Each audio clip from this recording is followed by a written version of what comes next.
over a full minute of 6 fucking animated logos. When you're an animal, life's a balancing act. Narration. Movie's opening fucking shot is basically a ripoff of a Pixar short. Movie's protagonist is an asshole. Also, and this is God's honest truth, in college I was friends with a guy who was in a band, and that band had a song with lyrics that went like this. Someone kicked a pigeon, someone kicked a pigeon, someone kicked a pigeon. I swear to holy Moses, I'm not making this up. A cart devoted to selling humans edible nuts puts a nut in its logo that no human would ever eat. Also, you devote your life's work to selling roadside peanuts and cashews, and the best you can come up with is Maury's Nut Shop.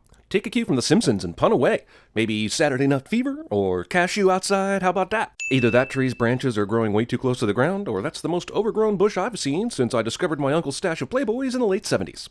Now they're ripping off the everyone pitches in and stands in line to help store nuts thing from A Bug's Life. Have optimism, brethren. Stiff upper lip, everyone.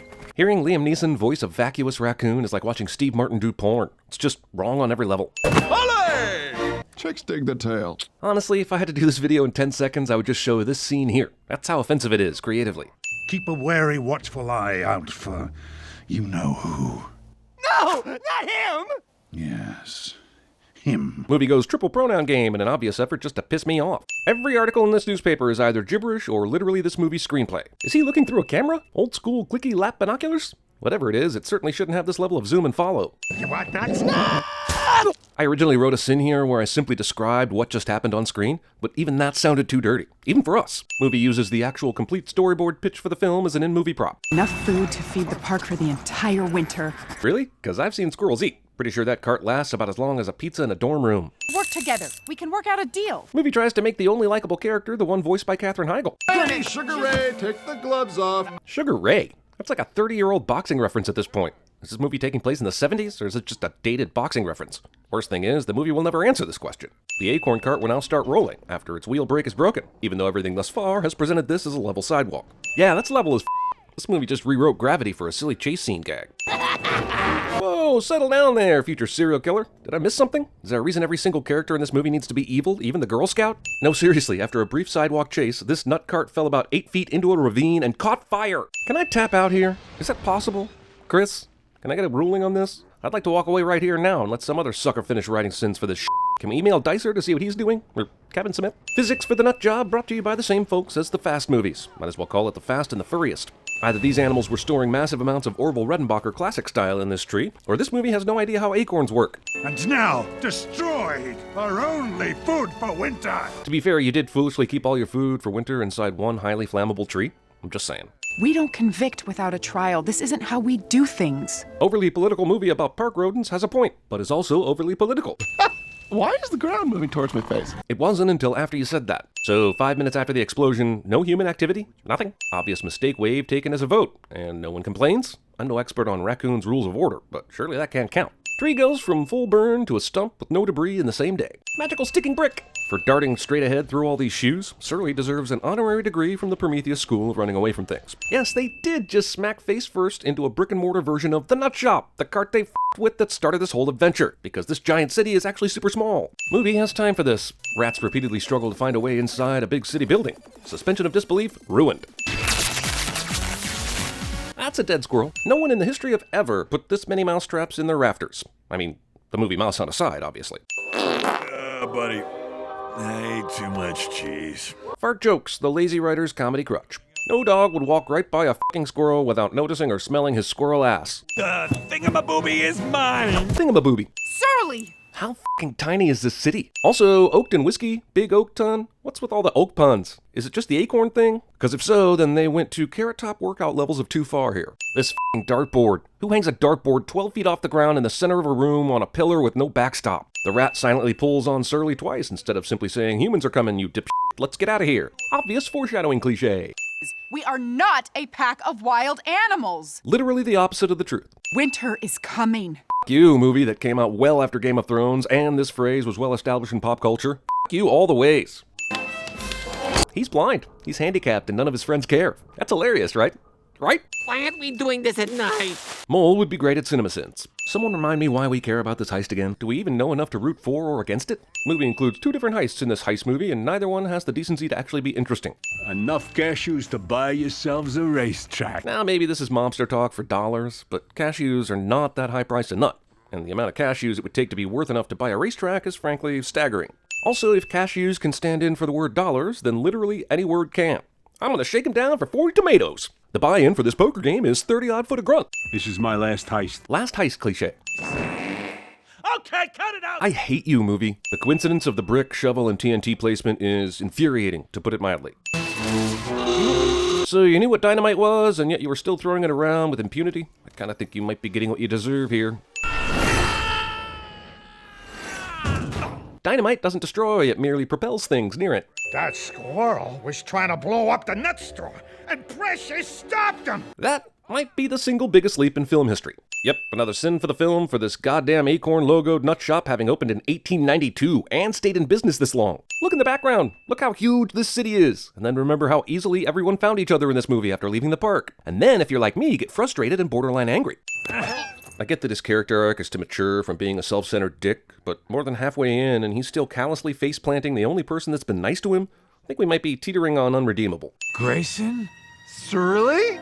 Here's another random bump into moment in a film ostensibly taking place in New York City or some other huge metropolitan area. Just, hey, this person is now here. Deal with it. Okay, how about this one? Me. Shoot that rodent! Guns as squirrel repellent. Here's a shot of a dog and a squirrel giving CPR to a couple of groundhog beaver somethings. And that is weird, yo. How do animals know CPR? Ooh, that guy needs glasses. This movie is basically a dick to the visually impaired. They're a punchline to this movie. You're the mole. Double entendre intended. Movie doesn't know that double entendre is usually reserved for risque or indecent double meanings. Unless, of course, it does. In which case, it deserves a sin anyway for making me consider what kind of molding has been happening between these two. He saved my butt! He saved my butt! It was my butt. But. Now laugh. Yes, let's bring the head mobster down to look at the squirrel we caught. Shut it. And grab me that blowtorch. So you're going to torture a goddamn squirrel? Why does the bad guy's plan involve gas tanks? And gas tanks apparently being removed? Why were there even gas tanks down in the peanut vault anyway? Oh, we gotta go do tunnel stuff. Movie gives me another euphemism for taking my wife to bed. Nah, that's how you double entendre. This really is my last job. Movie only scratches the surface of what could have actually been a clever juxtaposition between the human heist and the squirrel heist, instead leaving us with an unnecessary background human story that never pays off or has any depth. The mobster's girlfriend, who somehow found a way down here, grows a conscience and lets Surly out of his cage. And I mean, obviously, thank God, because I'm so ready for this to end, but still, that's some bullshit. Oh joy, the green rats are back. They somehow tracked this guy here in a humongous city because we needed to pad the runtime. Duh. And Liam Neeson's raccoon shows up right at this moment as well, in case you hadn't yet realized he was a selfish evil dick.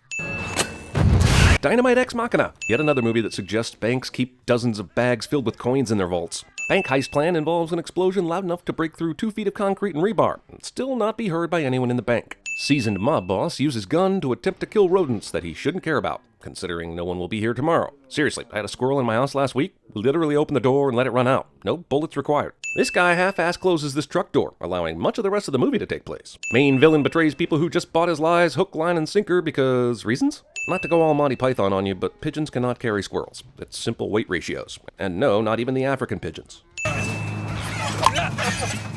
I really f***ing hate this movie. This all the cops are in the donut shop gag is super fresh and hilarious.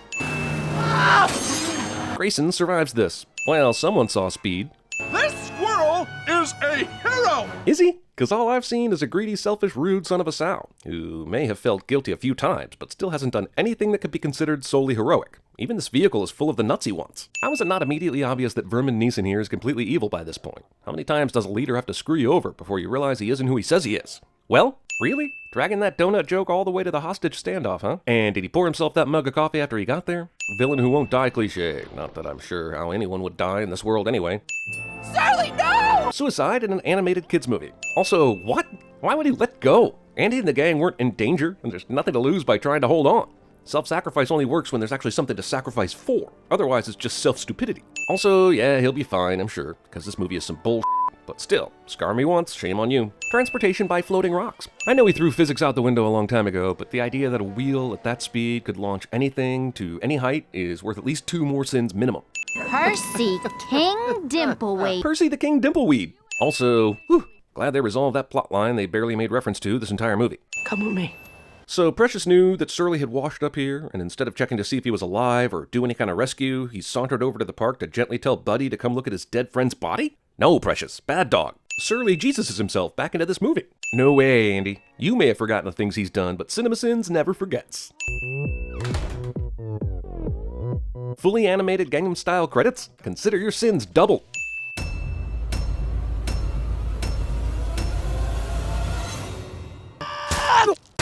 I will find you. And I will kill you. Buy a spoon, cousin. Riff-raff, street rat. I don't buy that. This is the part of the job I hate. I'm just a squirrel trying to get a nut. To move your butt to the dance floor. So yo, what's up? Walk out into the bank, exit Felix, and stand there with a not so bright look on your face. Winter is coming. If we don't work with Surly, we won't survive. Did Grayson see